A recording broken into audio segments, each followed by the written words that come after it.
themselves that they can lay down their weapons, that they don't need to use them against other human beings, that they can love other human beings, interact with them without a violent or power control type of situation going on.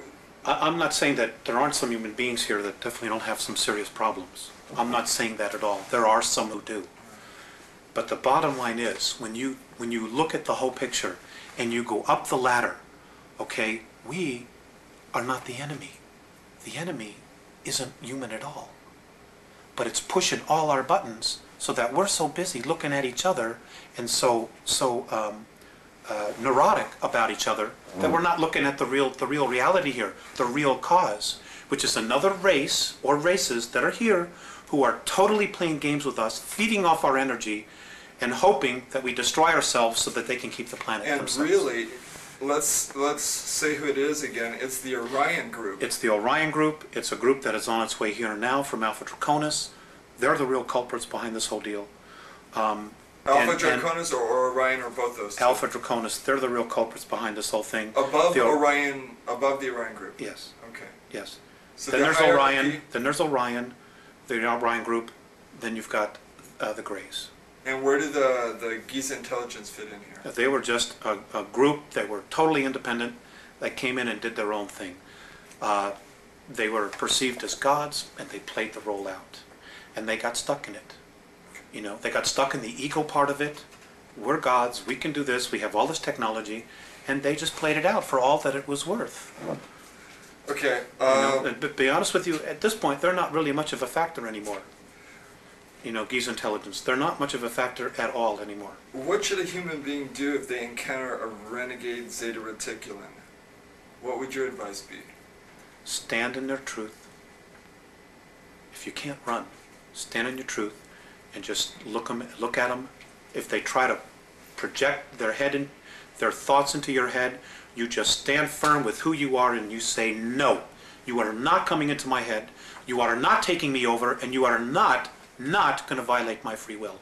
I don't give a damn who you are. Leave me alone. Period. Because if it's a benevolent, they will not try to do it. They will not try to take you over. They will not try to put crap into your head so they can feed off of your fear. Period. All right. Excellent. Okay, I'm going to skip the Giza intelligence for the moment then, and we'll go to the Alpha Draconis. Can we take a short time out? Oh, definitely. Thank you. You know, Rick, there's something else I want to stress here, and that is, and this is something that the Andromedans have really stressed. There is no race any better than us. Just because they're different, just because they're more evolved, doesn't mean that they're better. We are equal. We're just not maybe as aware as they are, but that doesn't mean that any race is any better or any less. In fact, we're all equal. So we should not worship anybody? Hell, no. Absolutely not. That's how we got into this mess in the first place. Right. If you want to worship somebody, worship the God within you. That's it. Worship no one else. And if you're going to have a tyrant in your life, let it be that part of you that's critical of you. Let that be your only tyrant. Don't give anybody else any power outside of your physical form to be a tyrant, to control you, or manipulate you in any way. Be yourself. Because if you are yourself, you're a part of God, and that part of you knows what to do. It knows the right way to live. And, you know, and this is really interesting.